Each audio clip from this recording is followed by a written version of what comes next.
Welcome to those of you online. Welcome to you here in the audience. This is the second edition of our seminar series. Ours, meaning the Joint Data Center on Forced Displacement. We exist to stimulate partnerships and share knowledge for the 70 million plus that are forcibly displaced in the world and their host communities. And to do that is one of the key priorities of the Joint Data Center. For that purpose, we hold conferences, we hold seminars, we put together a literature review of the most important academic and think tank studies on the topic. We do all this in the most open and public way possible. All our events are streamed online, and they're recorded and put made available on the web. And anything that we do in terms of publications is publicly available. We have a newsletter series, and I encourage you to please sign up for that. It's called a Literature Review on Forced Displacement. I wanted to give you a sense who is online. We have a good showing from academia, University of Bristol, Oxford, Lund, University of Chicago, Copenhagen, Penn State, John Carroll University, University of California, the business school here in Copenhagen, as well as MIT and JPAL. Among the civil society and private sector partners, we have IRC, Catholic Relief Service, the Danish Refugee Council, Development Initiatives, Nordic Consulting Group, and Finclusive. We have a number of member states who have signed up to participate in the seminar.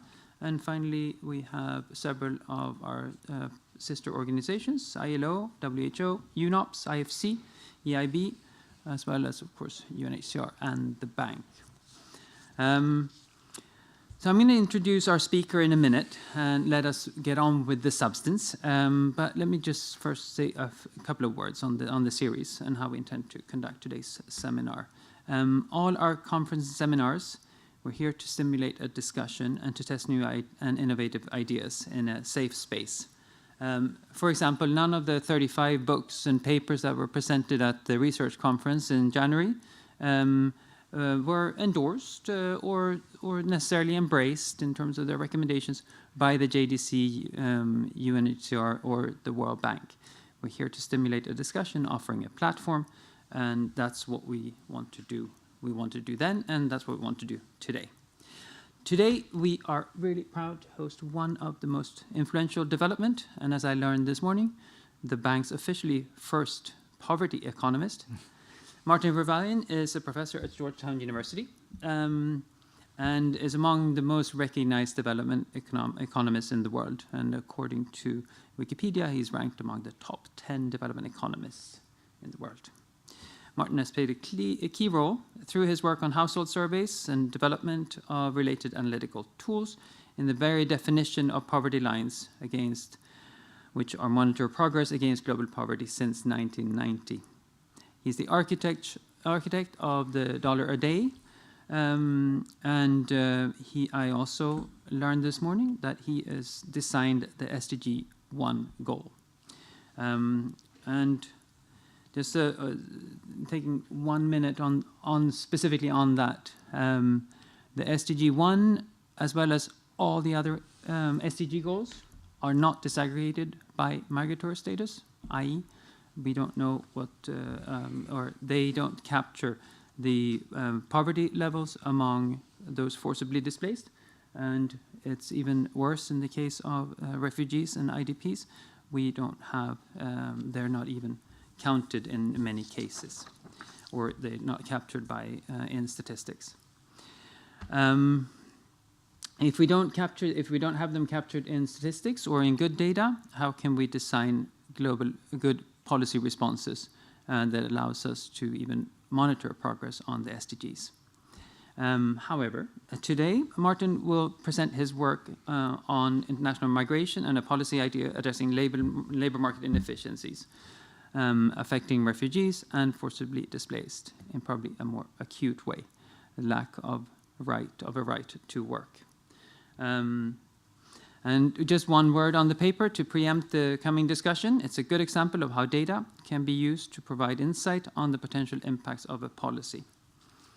And finally, even if the presentation will provide insight on high income and low income, middle income settings, we would like to have the discussion focus more on the latter. Our work at the Joint Data Center is squarely focused on low income and middle income economies, where data is typically scarce, including on refugees.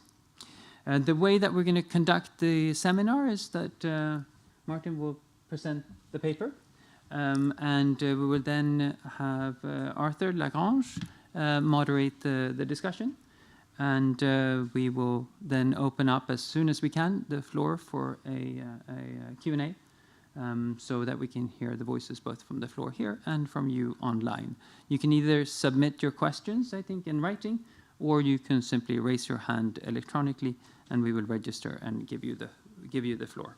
Martin, with that introduction, over to you. Thank you very much. Thank you for inviting me. It's great to be here. Well, one small correction. I actually came up with the World Bank's goal, which was a 3% poverty rate by 2030.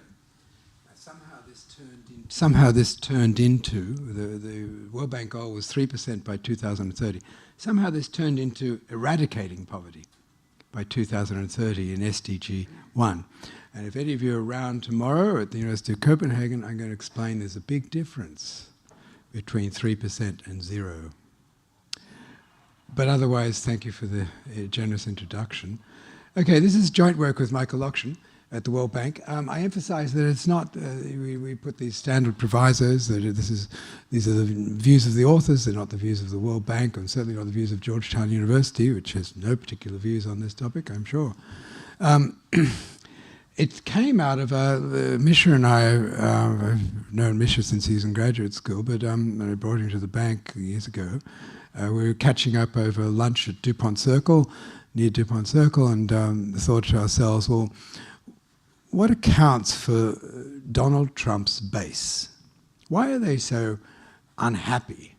Why are they so supportive of President Trump? But also, what happened? Why were they left behind or perceived to be left behind?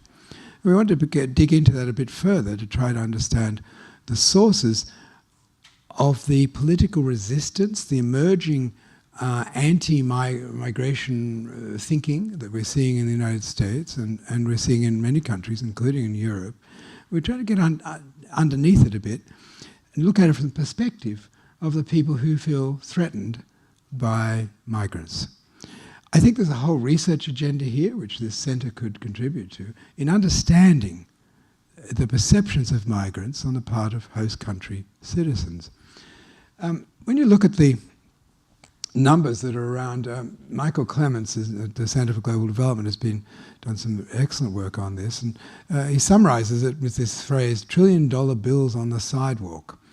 When we think about the inefficiencies of things like global trade restrictions, we're talking about pretty costly things.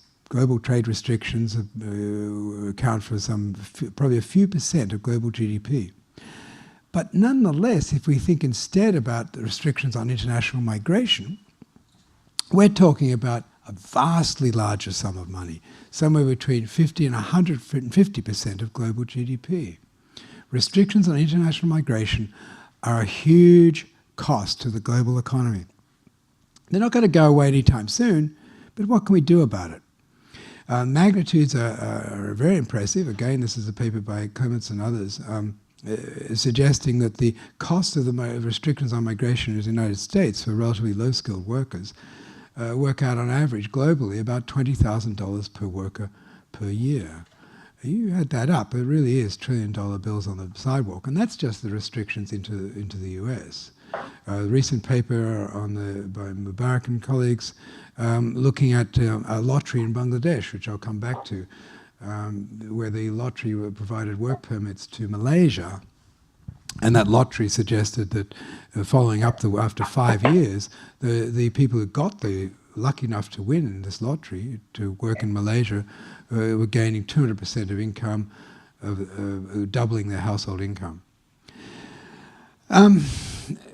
We also hear that there could well be aggregate positive gains from migration to the host country. Obviously there are gains to the migrant, but we're learning that there are a number of reasons why we could overestimate the losses to the host country. There may even be, on average, no losses at all.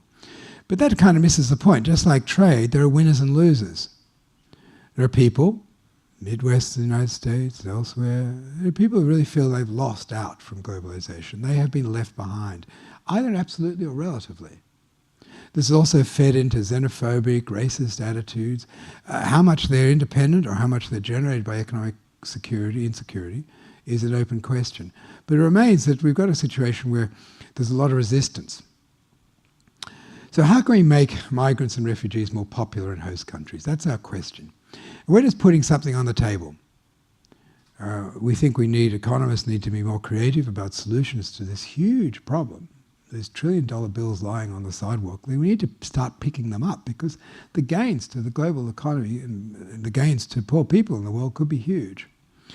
We argue we need an approach that has three properties. It's universal, accessible, and potential benefits to all in the host country.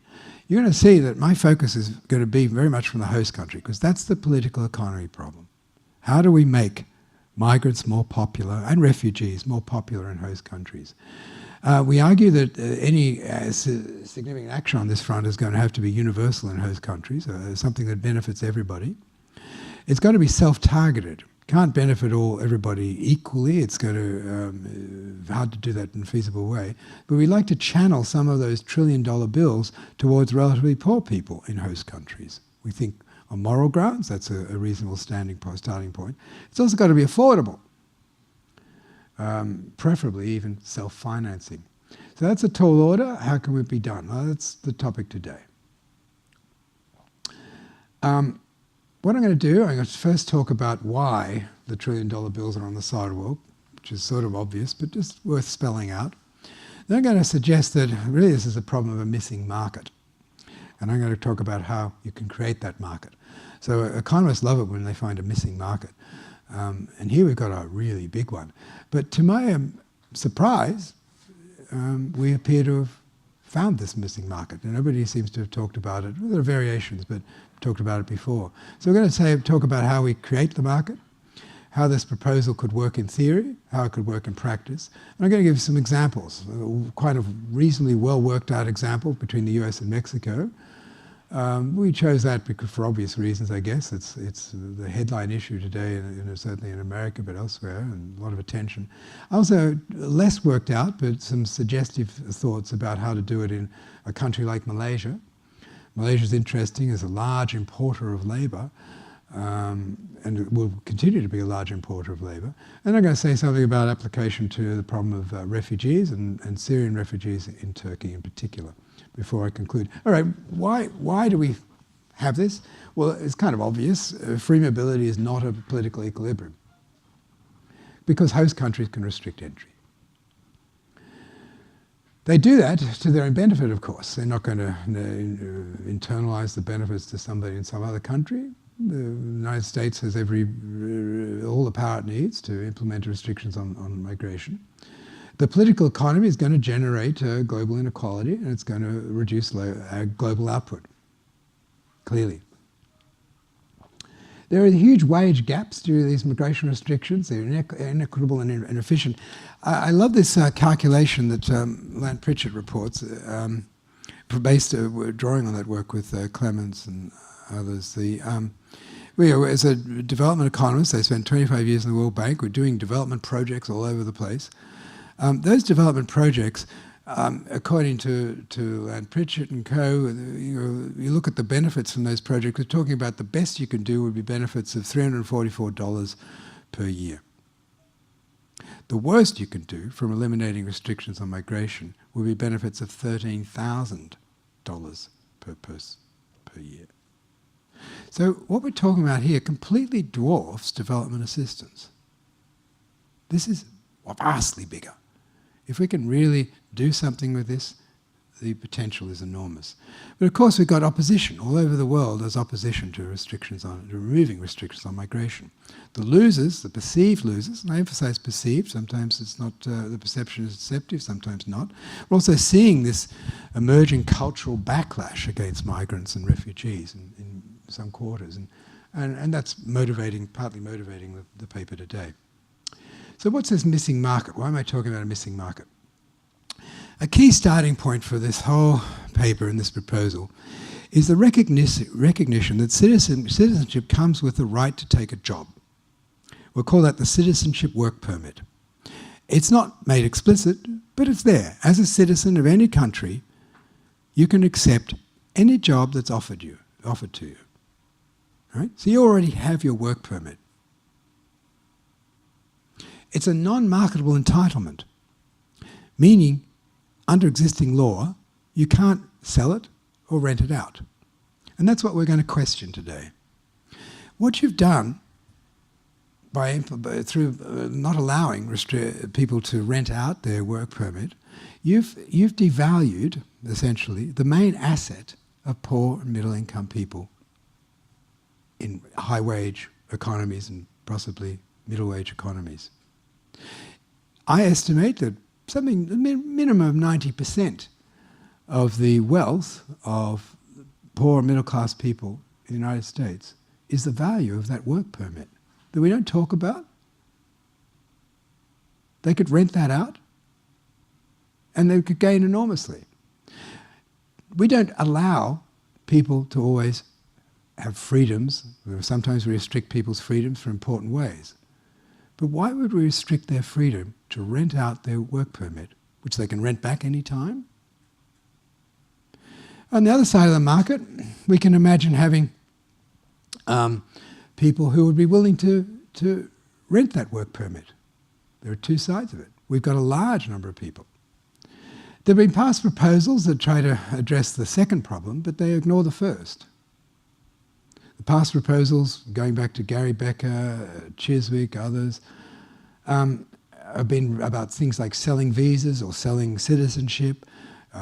Proposals, Emmanuel Oriol, Seminar about using visas, selling visas to control human smuggling.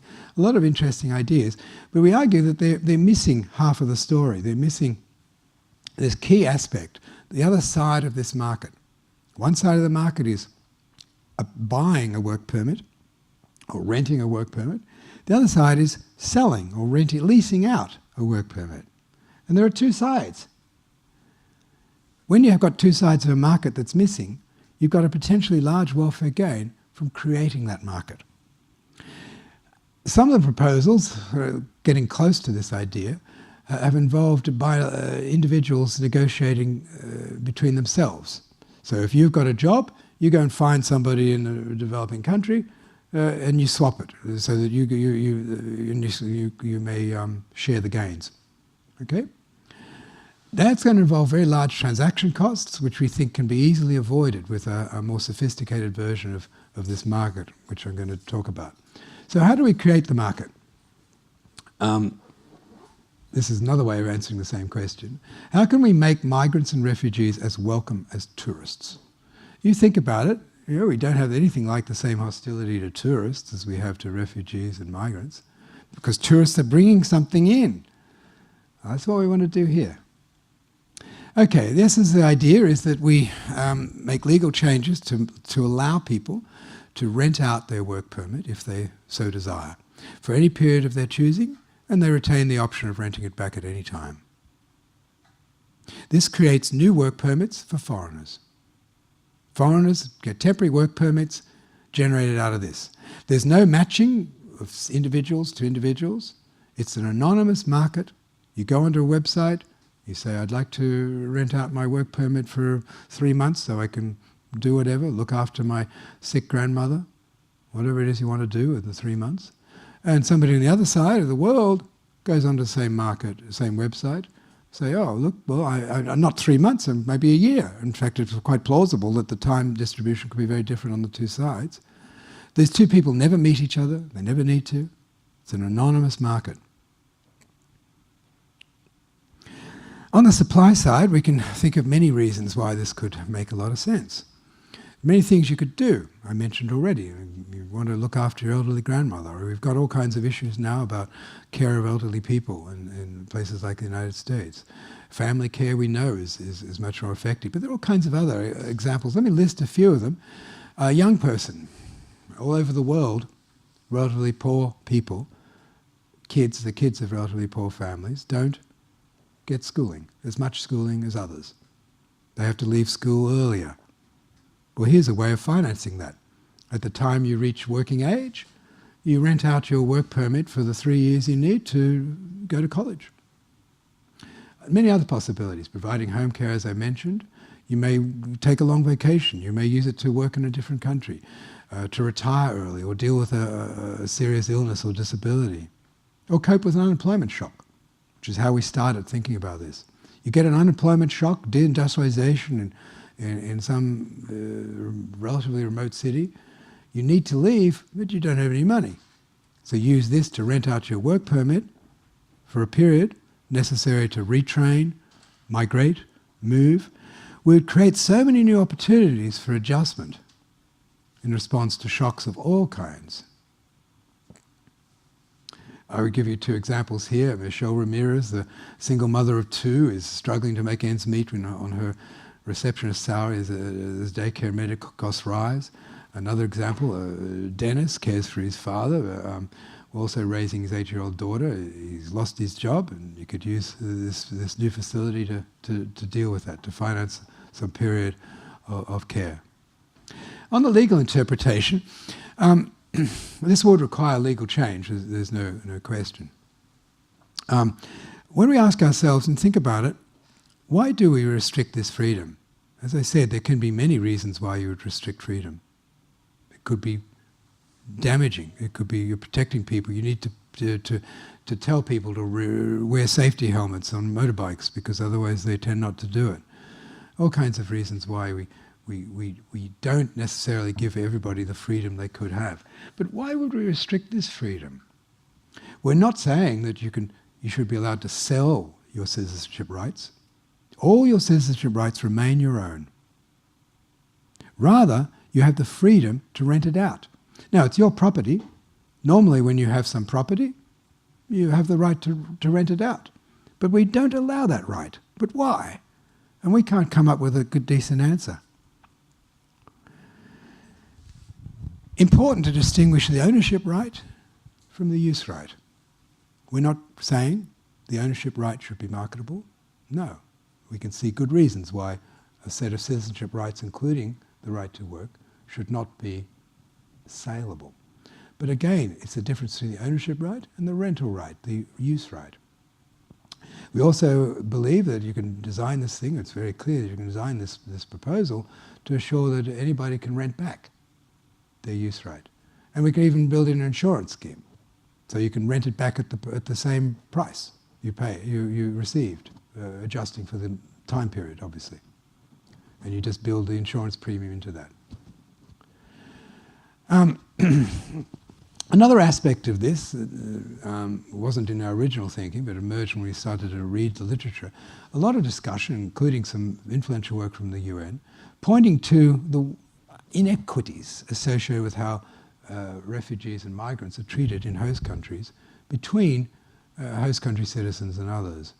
When we look at those proposals, we look at proposals that were built on those, on reinforcing sometimes those inequities. For example, trying to higher tax rates for migrants, or lower rights, or reducing their rights, restricting them in significant ways. We realize that with this way of thinking about the problem, once everybody in the country would need a work permit, everybody would be treated equally. Migrants and citizen workers treated exactly the same way. They pay the same taxes, get the same services, their kids go to the same schools. Once you get the work permit, you have all rights of citizenship except voting. You're treated the same way as citizens. Well, that seems a reasonable thing to do. I'm going to go quickly through the theoretical model, but very quickly. It's not a technical discussion. But a number of issues here. One of them is enforcement. This often arises of how do you enforce this policy? A lot of the discussion on markets for work permits and the historical discussion on selling citizenship or selling rights of this form has assumed full enforcement.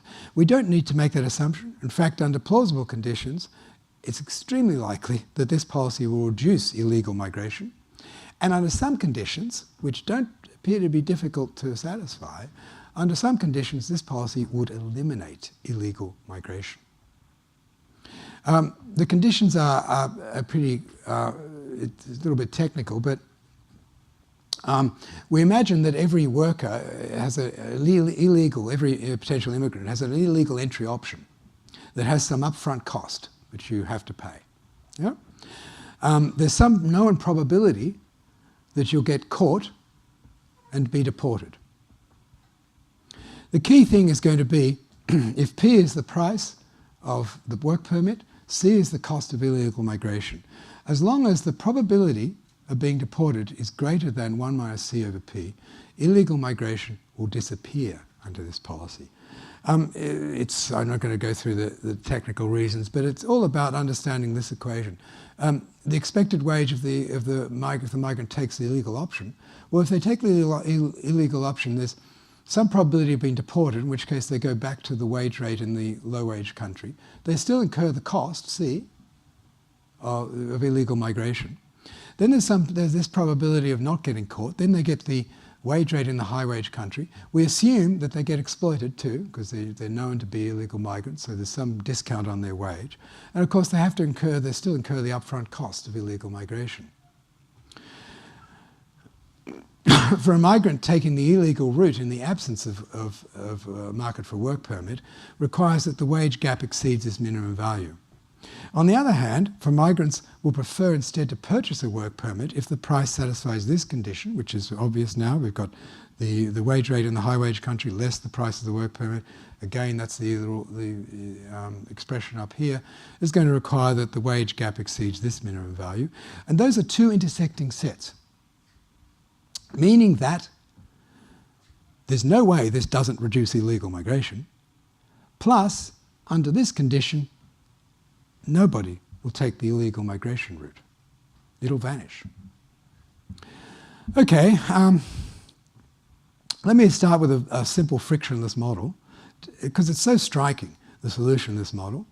Let's imagine now, the way I wrote this, these are not distributed variables, they're just whatever wage you have in the high wage country, whatever wage in the low wage country. But now let's imagine we've got many workers, so there's a distribution of wages. We can easily solve, in the absence of any frictions, we can easily solve for the price of the work permit in equilibrium. It's going to be the point on this thing, it's called the quantile function. It's going to be this is the inverse of the distribution of wages in the high wage country, corresponding to the share of labour in the low wage country. So we divide the world up, high wage, low wage. The equilibrium price of the work permit, which clears the market, meaning that the number of people who sell a work permit equals the number of people who buy a work permit, or alternatively, the total time of sales equals the total time of purchases, is going to be this thing. The point on the quantile function inverse of CDF corresponding to the share of labour in the low wage economy. That's in a frictionless world. Now, of course, we know the world is full of frictions, but it's a nice little benchmark. If we introduce frictions, we can think of many sources of friction. So now we're going to think about the migrant drawing from a gross wage distribution less my costs of migration, out-of-pocket costs, taxes possibly on the work permit, money you have to you send back to your family, extra costs. If you move to the United States, you're going to have a higher cost of living. All kinds of things that we can build in, frictions we can build into this story. And we end up with a generalized version of the model I just showed you, where the equilibrium price of the work permit is the point on this new quantile function corresponding to the share, where that quantile function is this weighted average of the distribution of wages in the high wage economy and the expected distribution for the workers moving to the high wage economy. Same idea, but a little bit more general. Okay, we can also think about what I call the inverse problem. We've just talked about what would be the most, I think, the most effective social protection program anybody's ever come up with. What it means is, if anything happens to you in the high-wage economy, any citizen could rent out their work permit to deal with whatever shock they faced. Get a sickness, grandmother suddenly is disabled, whatever it is. Yeah. Another way of thinking about that is that every country, I think it's sort of obvious, every country has some desired minimum income for its population. But it can't enforce that. That's why we have poor people.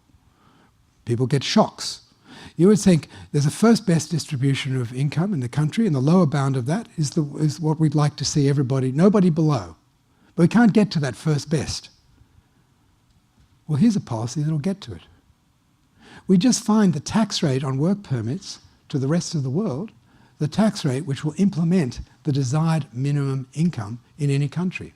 And that's what I call the inverse problem. You can solve for that. That's the formula for the tax rate T star, which will guarantee any minimum level of earnings, labour market earnings, in the host country. So you can now implement a social protection policy which guarantees a minimum labour earnings. You can also introduce eligibility restrictions into this. Another policy instrument is another control variable held by the government is the power over eligibility to purchase and sell work permits. For example, maybe on a trial basis, you want to think about only implementing this policy in a region of the economy that's suddenly shocked by deindustrialization. You may restrict it to a certain economy. For example, I'm going to show you simulations for the US and Mexico. So in other words, you don't open the door completely, you just open it on your semi-porous border. How would it work in practice? Well, there are different ways. The paper talks about a range of options.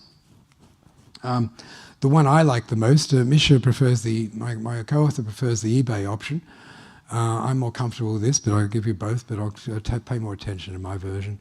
Everybody just goes onto this website. It's a simple double auction. Goes onto this website and says, okay, I've got cap D days. I've got a minimum acceptable price for cap D days. On the other side of the world, somebody goes to the website and says, I desired duration of a work permit, little dj, and the maximum price I'm willing to pay is little pj on this website. And then the website has got a program built in. We can write the code very easily. We've basically written it for the website, which will say, we'll find the P, which is the value of the price, such that demand equals supply, supply equals demand, all right? As closely as possible. I mean, we've got some approximation. So here I've just minimized the absolute gap between demand and supply. Okay, that's all abstract. What about in practice? I think I've said this, the seller receives the money, his profile, in the US your social security number would now have a flag which said that you've sold your work permit, you can't take a job, or not legally anyway. So you lose your eligibility to work. You've got a buyback option, as I said. The buyer doesn't receive a visa. The buyer receives a work permit, which will be attached to an application for the visa. And the only reason why the two would differ, presumably, is security reasons, that the government wants to retain control for other reasons. Of course, the buyer doesn't necessarily get a job. The buyer's just got a work permit, as is the case now. Right? Secondary markets may emerge, firms may probably get together to buy. We're a little bit worried about that idea, but firms might get together to buy a bunch of work permits and bring in people that way. We're just slightly worried about the non-competitive nature of it. But that's something to think about. The buyer, once the buyer buys the work permit, that's a signal for that goes to their visa petition, and so on. One interesting comparison, this lost a little bit of interest when Andrew Yang pulled out of the contest for the Democratic candidate for presidency. Andrew Yang had proposed the universal basic income. This idea has been around for a long time. Interesting comparison, because the final distribution of income would look actually quite similar. This policy would achieve a UBI, but it'd be entirely self-financing. The United States, for example, would now have a UBI in the sense of a basic income, a minimum income, as I said, the P bar that I wrote down before. A number of differences. It's self-financing. Also, the market for work permits is targeted to poor workers without any explicit targeting. Obviously, if you're earning above P, the price of the work permit, if you're earning significantly more than P, you've got no incentive to sell your work permit.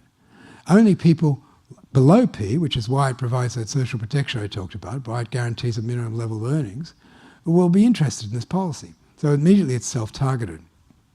It can also be implemented in parallel with existing welfare programs.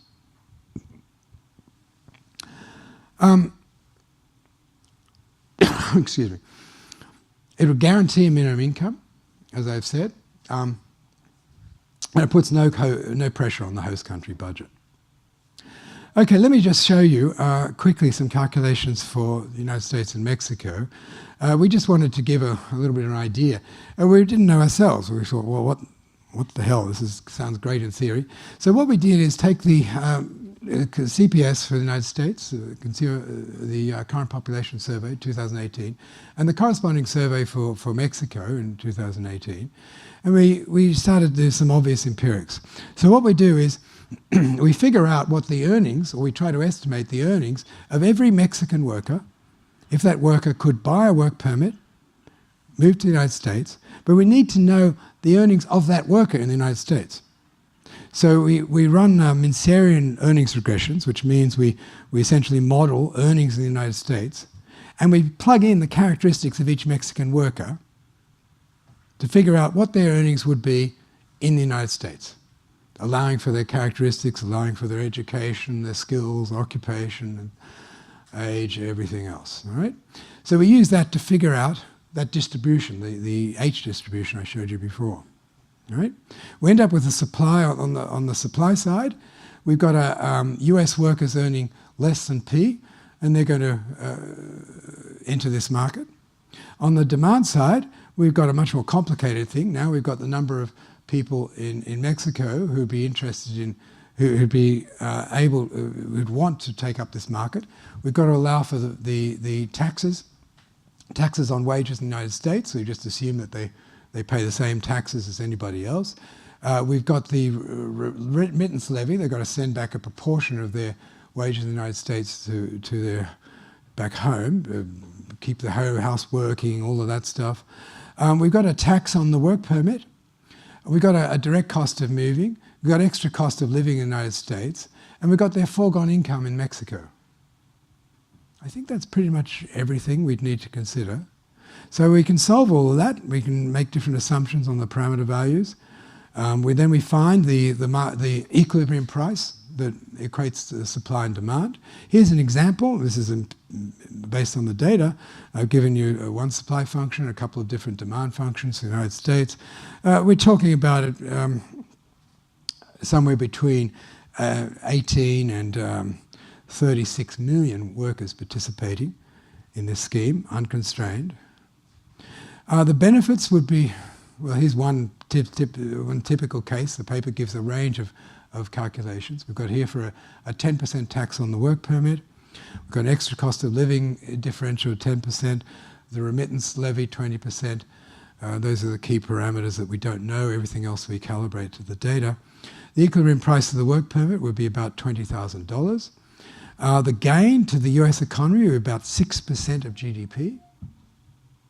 6% of GDP. That's a measure of the extent of the current distortion. And we'd be talking about, in that case, we'd be talking about around 30 million direct participants in the market. So it would be huge, and that's just a measure of the extent of the problem we're talking about.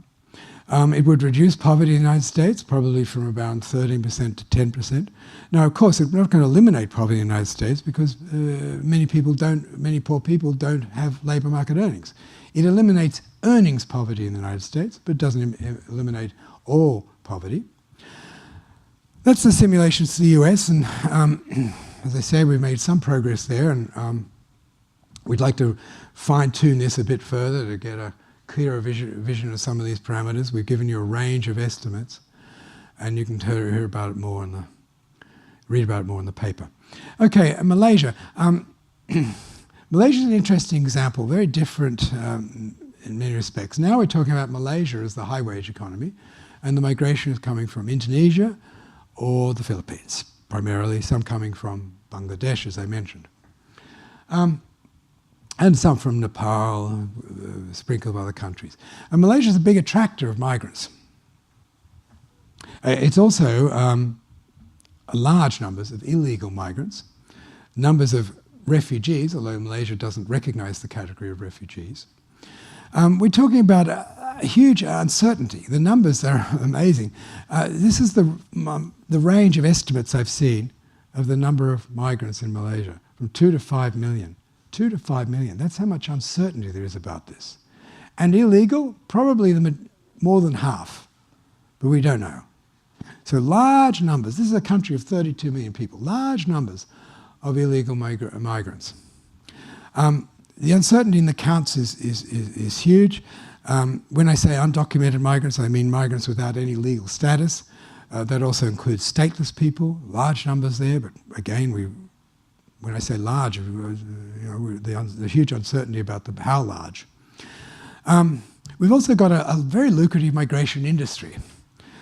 Very profitable industry of middlemen, corrupt officials who are facilitating a process of illegal migration. Sometimes it's the form of starting legal, becoming illegal. Sometimes it's starting illegal right away, and that breakdown isn't terribly clear. The rents in this market are amazing. This is why we believe an organised market could eliminate the illegal market. The gaps in earnings, I mean, in the cost, for example, we have a good source that tells us it's roughly 10 times. The illegal route, the little C in my model before, that illegal route is about 10 times the cost of the formal route if you could get a work permit. But you can't get a work permit, so you take the illegal route. So that's the extent of rents in this market. All kinds of issues in the literature, mainly qualitative discussions, the lack of redress to these workers, they're prevented from unionizing, ignore health and safety standards are not upheld. There's endless reports of harassment, trafficking, abuse, whipping, caning. Women are especially vulnerable, endless reports of abuse there. So it's not a very pretty sight. This is a very successful country, Malaysia, but this is one respect in which I think it's really got a problem. We've also learnt the large gains from introducing some sort of more formal route for work permits. The study by Mubarak et al., which was based on this tracking down the lottery winners 5 years later. I already mentioned that. Malaysia is kind of aware of this problem, and every now and again the government comes up with policies. Nothing has got very far. A range of policies with restrictions on sector of employment, restrictions on access, and half of these policies have done probably more damage than good. Issues about the healthcare costs. Migrants often face difficulty getting healthcare. Schooling, if they're illegal migrants and undocumented, they don't get schooling, at least not public schools or government schools. The NGOs have stepped in to help. A range of efforts at almost legalized discrimination, some with rather partial benefits. Also realization of the large external costs associated with this huge illegal migration industry. For example, now we're worrying about the new coronavirus. I'm sure there are concerns about the health externalities associated with significant proportions of the population concentrated in certain areas who really can't get effective health care. It's a bit like in the United States, the large numbers of people who don't get paid leave when they're sick. And of course, it helps perpetuate the virus, the dissemination of the virus. Some calls for policy reforms. Nothing looks really serious in our view. And then our proposal for a market. So how this would work? Well, essentially, the big difference here is that the migrants are in the country already. So what we propose is some subsidy on the cost of the work permit. We could use this as for complementary to existing laws and regulations and other reforms to remove discrimination.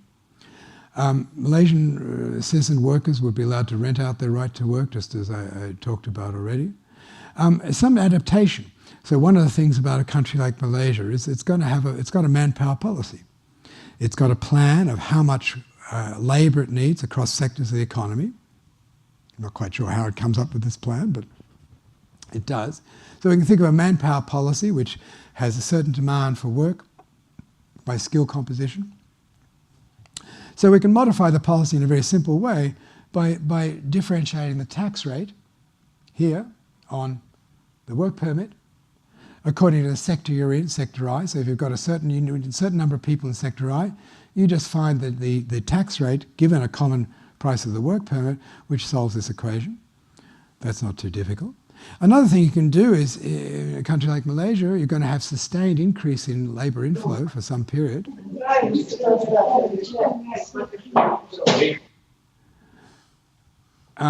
do you adjust the policy for that? Well, you're going to set a price below the equilibrium. In other words, you're going to deliberately hold the price down to attract an excess demand into the country, and you can achieve any target you like by sector. So here the sector, this is my equation for the sectors of employment and the demand for labour. To achieve any greater aggregate excess demand, it's not too difficult to solve for that. Lastly, adapting to Syrian refugees in Turkey. We have a blog post on this, and I'm just going to summarise the results. The blog post is available. Also this week, the Financial Times is running an op-ed on this proposal that I wrote, and some aspects overlapping today, but some new things. Here are two camps. This is the Rohingya in Cox's Bazar, and this is a Syrian refugee camp in Turkey.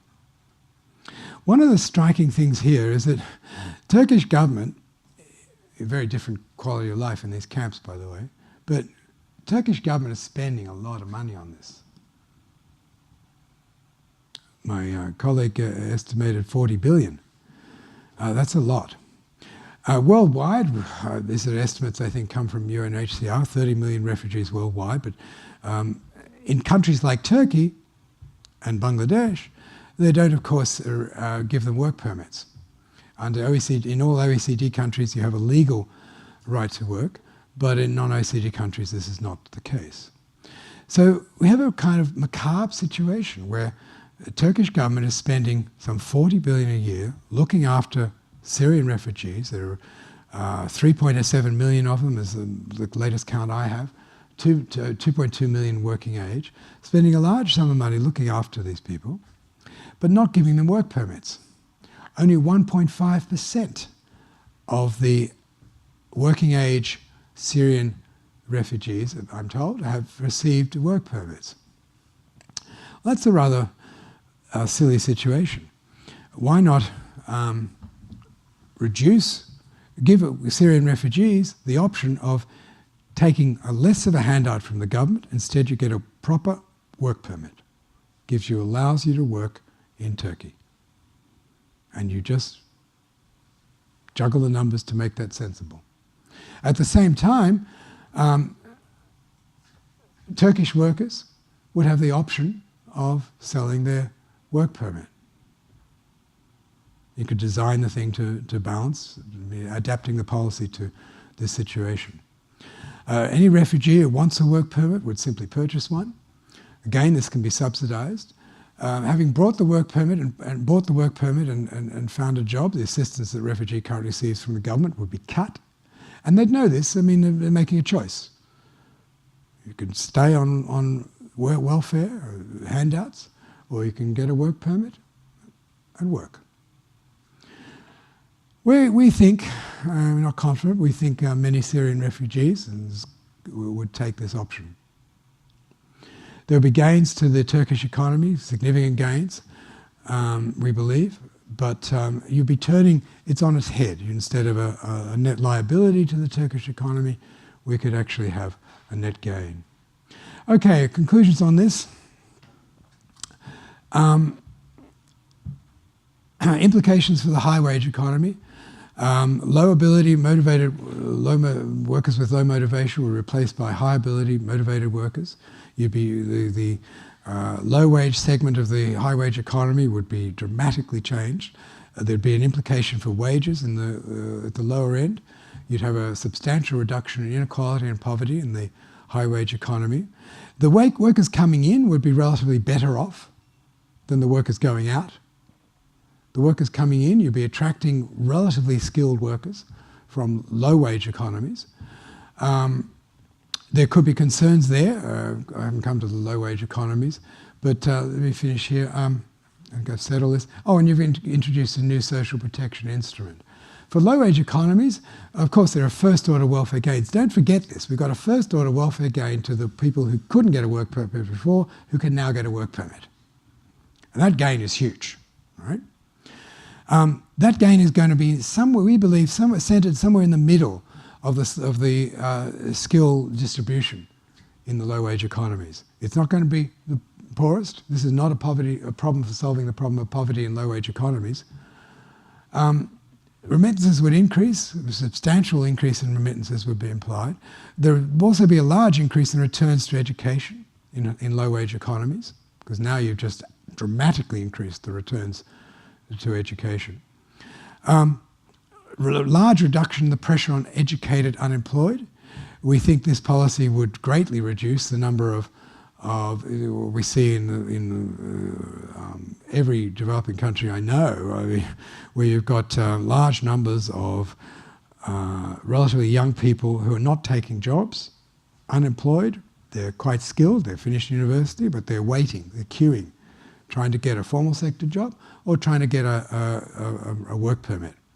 Well, that queuing would dramatically reduce. The problem of unemployed youth in the major cities of the developing world would be largely solved. This is our list of the research issues going forward.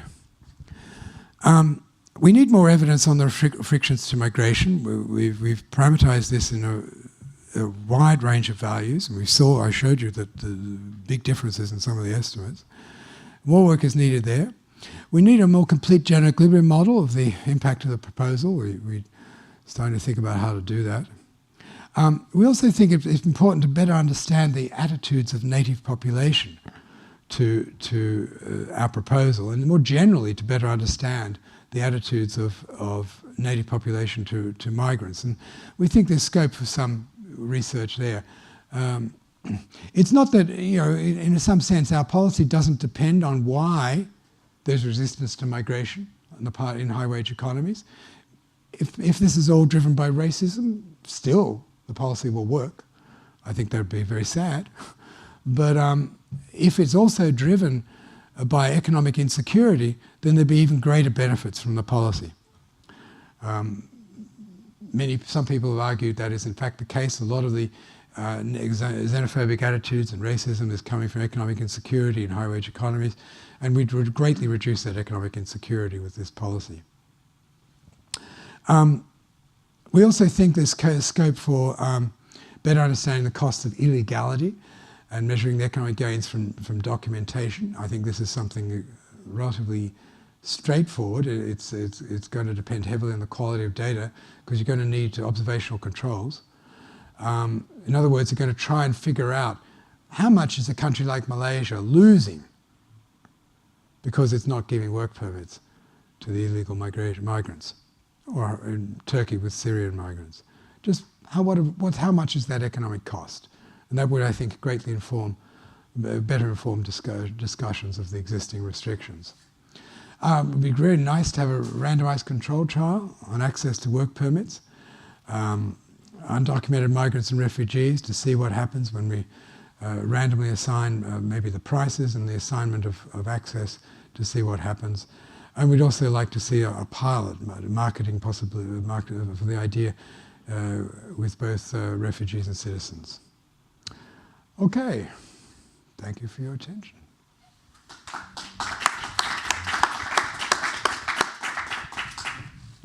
Arthur, do you have any questions for Come up here. So we have question as an icebreaker. We have question coming from online already, Martin. One specific question regards the price of a work permit. If we take the example of US-Mexico that you gave, but the question applies for other settings, might be the case that considering the price you presented, that only higher skilled migrants or refugees would be able to purchase work permits. You mentioned subsidies, and the question is about these subsidies. If you could clarify on that point. Yes, absolutely. Is the case if it's a $20,000 work permit, or only people earning significantly Something above. as well. If it's a $20,000 work permit, which is one of the estimates we showed you, that could clear the market, that's just showing you the extent of the gap. Only workers, high-skilled workers in low-wage economies would find this attractive. Essentially, you'd be replacing relatively low-skilled workers with relatively high-skilled workers in the host economy, and that's how you achieve the benefits from the program. The remittance flows back to the low-wage economy would be substantially greater, of course. Returns to education would increase. The point about subsidizing it, this is really either because you're talking about the need to differentiate the taxes in order to achieve a particular manpower policy, and that's certainly an option. Or you're talking about a situation like refugees or migrants, where there's a natural argument for, undocumented migrants in the host country, where there's a natural argument for using existing disbursements, existing public spending, as a form of subsidy on the work permit. So you deliberately cut significantly the price of the work permit, because the government is already spending, as we saw in Turkey, is already spending substantial sums of money feeding, clothing Syrian refugees, when in fact they could very happily work, and there's plenty of skills in the set of Syrian refugees. So there the case for subsidy would be to divert existing spending towards a more productive use of that money. Mm-hmm. Thank you. Related to the example of Syrian refugees in Turkey, a set of questions coming up relate to linkages to informality. Yeah. The example you gave for the US-Mexico border, probably also because we have data in this one case, and in lower or middle-income economies we don't. But how does the model would perform in a highly informal economy? Is there like a minimum level of formality required for the model to make sense, actually? No, it would apply to the formal segment of the economy, and the informality would continue. We'd probably reduce informality appreciably, but that's a conjecture. There's no reason why. I mean, if it's fully informal, you'd be creating the germ of a formal economy. But yes, formal economy can continue to exist. There's no way of preventing somebody leaving their formal sector job, selling their work permit, leaving their formal sector job, and taking some informal activity which is outside for which they don't need a social security number, and there's no obvious reason why you'd want to stop that. Yeah. Mm-hmm. Question? Is there a question from the audience, Jeff? Just need to use the mic or the offline or remote participant. Sure. So I want to structure my questions around different types of existing unemployment. So thinking about frictional unemployment versus structural unemployment. So if an economy has simply frictional unemployment, then I can see this working well. So I wrote a paper a number of years ago on the labor market in Qatar, where expats outnumber nationals by something like 7-1. And there, the way that they've worked it out, it's somewhat similar to this, that you have a requirement that any private sector business must be registered by a national. But that national can then go and employ anyone they want, and that national sort of sponsors somebody else to get a work permit, and sort of there you have it. But that creates incentives for abuse and for that national who holds that work permit to sort of hold that over the expatriate worker's head. And there are all sorts of accusations about unjust and inhumane work conditions, right? So, but that's in where there's only frictional unemployment. Where there's structural unemployment, I can imagine that there could be a situation where, because of whatever structures are causing that structural unemployment, this increase in supply is going to reduce, in equilibrium, is going to reduce the wage of those who are already employed in that market. And so how do we think about subsidizing those folks or compensating them? And by extension, I can imagine that citizenship, in some sense, grants you something similar to a union, where we have an opportunity for collective bargaining through elections, right? Thinking about that broadly. And an expat worker coming in, you frame this, Martin, starting with how do we think about this from the perspective of the host country? So that's where I'm going with this. So that host country worker would see an expat worker coming in almost as a scab, right? In our union metaphor, right?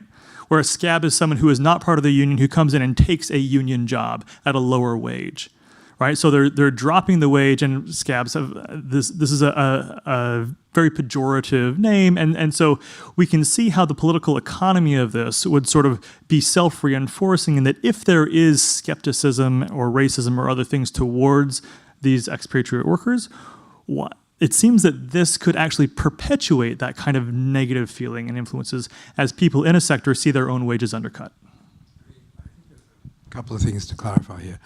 The government remains completely in control of labour supply. There's no reason for labour supply to increase. In fact, in the equilibrium I described, demand equals supply, there is no increase in aggregate labour supply in the host country. The number of people exiting equals the number of people entering, right? And you can do that by sector, if you like. So if you're worried about unemployment in one sector, you can adjust the numbers as you wish, right? You can reduce pressure in that sector simply by how you manipulate the tax rates on work permits by sector of employment, right? So you've got all the instruments you need to, I think, to deal with that. We're sensitive to the point about voracious and structural unemployment, but we don't see any problem there. And I don't, for a moment, understand the argument about citizenships as unions. I mean, this is a huge net gain to the host country. They now have, everybody in the host country now has a excellent insurance policy that they didn't have before. They're protected more than they've ever been, right? Anything goes wrong, rent out your work permit. Now, I don't understand how introduction of a universal insurance scheme in the host country would be anything but popular. Why anybody would think. Now, I would recognize immediately, obviously there's going to be another implication would be the wage distribution in the host country is going to change substantially, as I've emphasized. We're going to see much less inequality in the United States. I don't think too many people would think that's a bad thing. There's too much inequality now, and there's pretty wide consensus around that. So I'm not seeing the argument. I mean, why citizens would see, I think their view of, I can't see how their view of migrants wouldn't change substantially. Certainly mine would. I mean, it's not like, they're bringing these benefits that aren't there now. So that last part of your argument I don't understand. You want to follow up? Yeah. I guess I didn't see how the market supply, or sorry, the total supply of labor in the market is static if you're now allowing people who, as your example, you're going to college for 3 or 4 years, you're out of the labor market, but now your supply is in the labor market. That increases your supply, right? Yeah, for everybody who sells their work permit, somebody's buying. The equilibrium, equates to demand supply. So there's no net change in aggregate supply in equilibrium, because the number of people exiting the market, labour market, equals the number of people entering from overseas. So aggregate supply is not affected. So there's no effect on the aggregate wage level. In the long run, maybe, but in the short run. In the short run, instantaneously, there's Yes. no effect. Instantaneously. I don't see It's that. not short run or long run, it's immediate. So my question is, or I just fail to understand, why would it not be increase the labor supply? So the people who will go out and sell their, or no, to rent out their work permit would be those who are not using it. It would be 18 to 25-year-olds Oh, no, who no, intend to no. go to university. It's or, workers, current workers, or it's people who reach current working age. That's our right. our Okay. argument. Current working age normally 18. Yeah. So say I don't know, there are 20,000 Yeah. Young people who enter the labor, or Yeah. the point where they would be entitled to a job permit. But instead of going out to work, no, they would have gone to university no matter what. No, Let's no. assume that. Yeah, no, Let's I'm assume that they would go to university Yeah. no matter what. So they're sitting on these 20,000 work permits, and which they normally would not have used. And now instead they can rent them out, and you have an additional 20,000 workers out there. No. Anybody who, if you would have gone into the workforce at this point, right? Now clearly, in the counterfactual, you would be in the workforce. So this many people would have entered the workforce at that age, all right? Instead, they stay out of the workforce, and a number of people, foreigners, come and replace them, if you like, all right? So those two balance. But you're right that people who would otherwise not be in the workforce, who take this option to finance, but they're not under the counterfactual, they're not in the workforce, all right?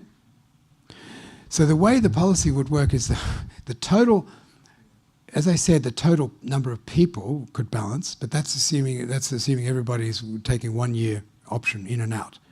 If instead it's total time, which is more plausible, that everybody on one side of the market is renting out for the people renting out are renting out for much shorter periods than the people coming in, given the fixed cost of migration, then all we require is that the total time balances, right? But it balances by design. The market makes it equal. So no increase in labour supply. You can design it to increase labour supply or decrease labour supply. It's up to you, right? But there's no effect on labour supply, aggregate labour supply. We have more questions coming Yes. from the online, maybe. Okay. Oh, you take it. So one related question actually about protection. What happens when a citizen buys back his permit earlier than agreed? What happens if to that migrant then?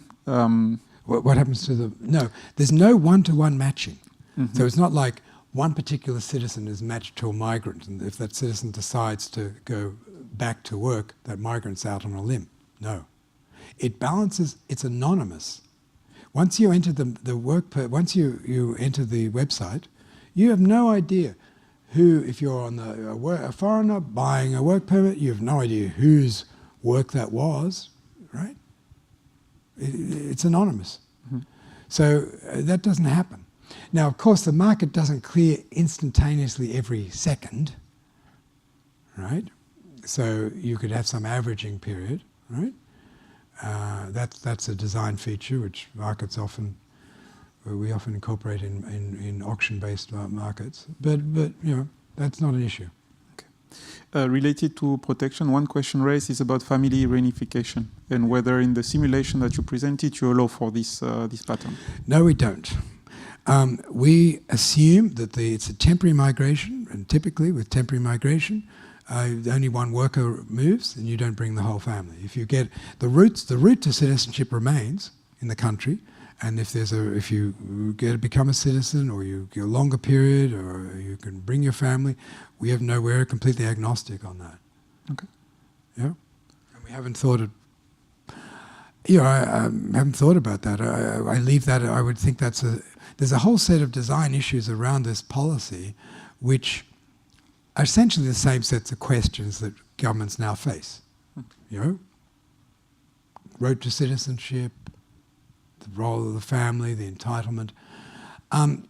We don't see any reason why, in a world that worked this way, we don't see any reason why migrants, as I emphasised, would be treated any differently, or their families would be treated any differently, and their families can apply, and once they're there, they should be treated the same way as anybody else. We'd now be a situation where everybody in the coast country, everybody had to have a work permit. You have to have a work permit to work. It's not that different to now in a way, it's just it's not explicit, and you don't have this situation where it's turned off, right, for a period of your choosing. So that's different. But, yeah. Okay. I'll continue reading some of the questions. One is about the fact that your proposal might actually foster precarious jobs. Yeah, make it more difficult to get a stable jobs in a context where jobs are getting scarce. Having this type of arrangement make it even less stable. Why? That's the question. I haven't thought about that. I don't see any reason why jobs would become more precarious because of this policy. I'm not sure I understand. Well, why would, can we have feedback from the, I'm not understanding the question. Why would jobs become more precarious? I have no idea. Now, all the technology changes that are automation, they're all going to continue. In fact, Andrew Yang's universal basic income, one of the motivations was to deal with automation. But it's a very blunt tool. Mm-hmm. Here, this would automatically, if you're threatened by automation, your job, you lose your job to a robot, well, you go and rent out your work permit, reskill, move somewhere else, whatever. It's much more targeted to those who are hurt by automation. Whereas giving everybody in the country the same basic income seems like a very blunt tool for dealing with the threat of automation, which is still an unknown threat. I mean, it's not really materializing in anything like the expectations. But that's another point. But you answer part of, directly on target, because automation was also mentioned in this first set of questions. Are there more questions from the audience? Yes. Yeah. She's had her hand up longer than anybody else, and I'm worried about a bit of gender bias creeping in here. That's sweet of you. Well, thank you, Martin, for this very interesting ideas and your work. I just want to ask you, you presented some thoughts on who the seller or the person renting out the work permit, who that is. But what are your thoughts on who the buyer or the person renting it is, considering the cost of renting this work permit? But what other thoughts have you, or what image do you have of this person? The calculations, US and Mexico, tell us very clearly, we didn't know this till we did the calculations, that we'd be talking about relatively skilled Mexican workers. You'd probably see a little bit of hollowing out in the wage distribution in the middle. All right, lower wages for relatively mid-skilled workers, and high wage in the U.S. economy. High wages at the bottom. Mexican economy, you'd be talking about workers that are relatively skilled in the Mexican economy moving to the United States. No question. We haven't thought, in fact, we can do it. We could make a whole profile of who we simulate would move. We haven't done that. We give them all their characteristics, but we've, I haven't done that.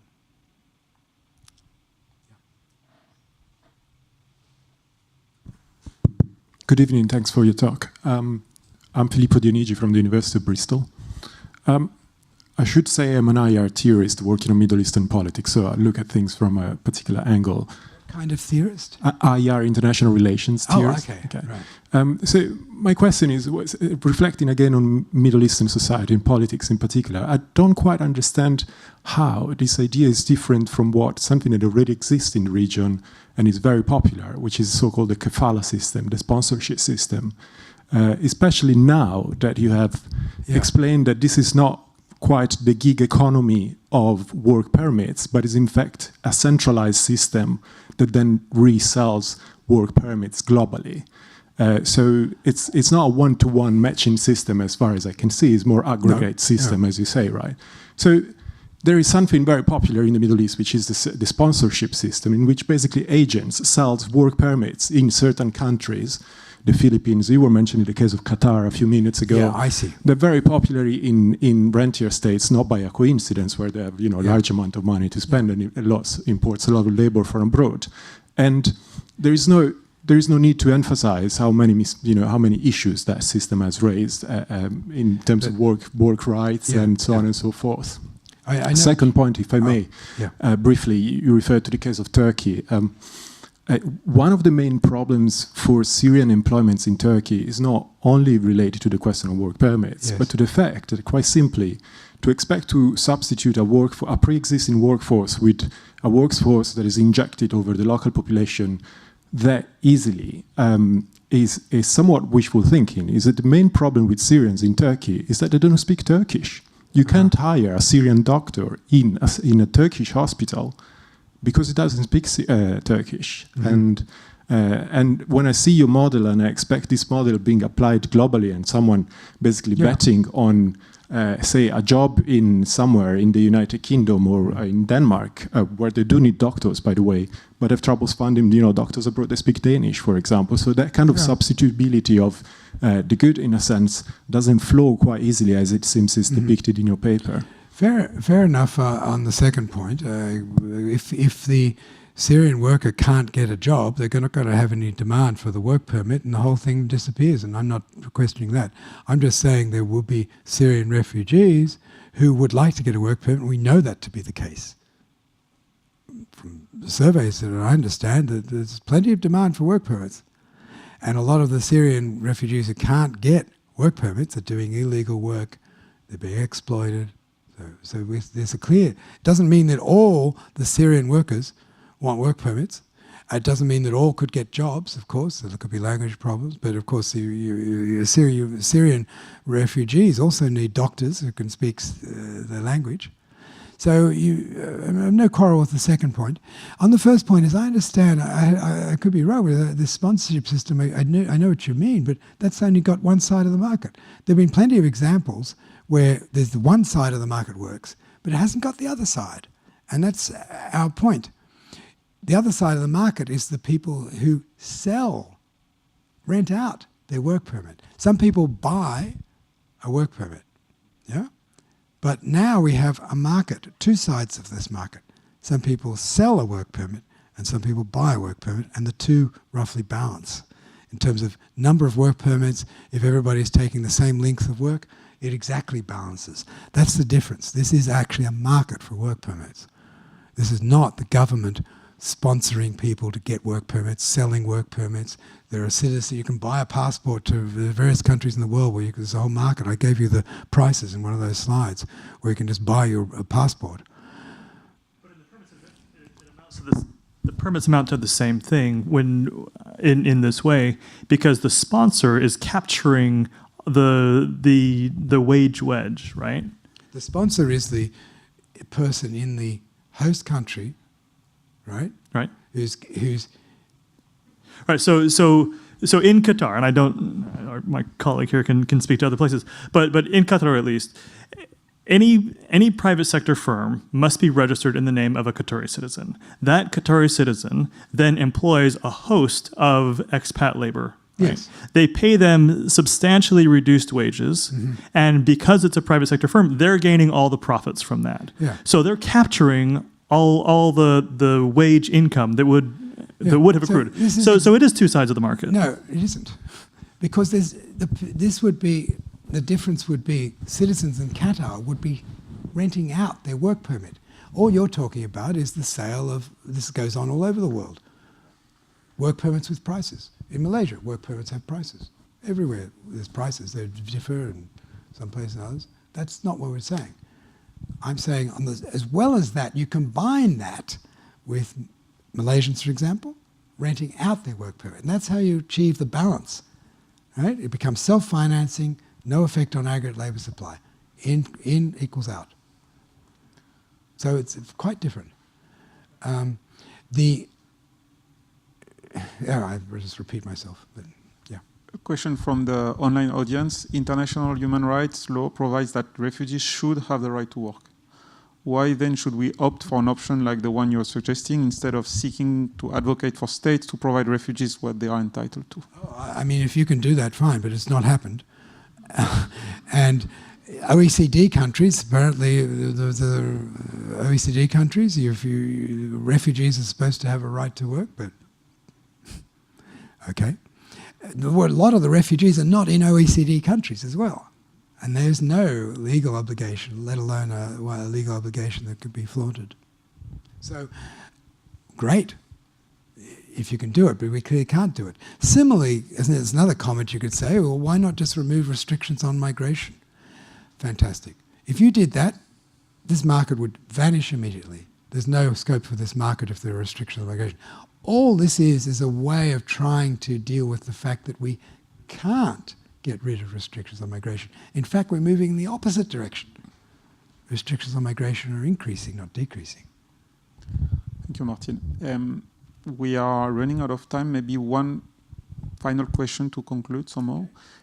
From this presentation, and beyond the specific policy proposal that you suggested, we understand that there is a massive foregone welfare sitting with the potential labor supply of refugees, forcibly displaced, international migrant, generally speaking. Why is it that this is not acknowledged publicly, in a sense? Why is it that refugees is often associated with the word crisis or burden problem? Do you see this as a lack of data? We don't know actually the human capital that is within these populations. Is it a lack of analytics? Do we need to do more research on the data available? If you could provide some insights on these aspects as a way to conclude. Thank you. That's a pretty hard question. I don't really know. In my fieldwork in Sabah, northern Borneo, and Sarawak, I spent some days going around to kampungs that are heavily illegal migrants, and they're not always easy to find. I guess there's some public knowledge about it, but I don't get the feeling Malaysian citizens have any idea what's going on. So, and I think the public knowledge is very low, and that could change. I'm not sure why public knowledge is low, but certainly in knowledge interventions, it'd be very interesting to try some maybe on a randomized basis, try some interventions to improve knowledge about, Malaysia example again. I think many Malaysian citizens will be very disturbed to know that the kids of illegal migrants can't get proper schooling or can't get public schooling, because they'll realize those kids are going to grow up, and at the same time they complain about the crime associated with illegal migrants. But if you don't give them work permits, what else options have they got? So there's a lot of internal contradictions, a lot of ignorance that could be dealt with by information campaigns, but we really don't know how much is misinformation. There's a lingering xenophobic, racist attitudes. Part of the research agenda here, I think, should be better understand the nature of the resistance, right, and the attitudes of host country citizens to migrants. We don't really know much about it. Similarly, with numbers, our data is absolutely terrible, which is partly why I think this joint data initiative could be very valuable. But it's not terrible. It's terrible endogenously. It's not terrible exogenously. Plenty of people have tried to survey illegal migrants, stateless people, displaced persons, and it's not easy. In some situations, easier than others. But I think in middle-income, high-income countries, it can be quite difficult. So working out the protocol, how you actually do those kinds of surveys, is quite an open, difficult question. We can talk about specifics. I have some suggestions there, but it's not easy. The data problems aren't just kind of accidents. They actually reflect deeper problems in both the political economy and the technology of data collection in situations where you're dealing with very sensitive issues.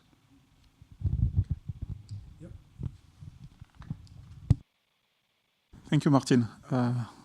Thanks everyone for joining in person and mostly online. We had a big crowd online. It's a new way of doing seminars. That's thank you. Comments, everybody. Thank you.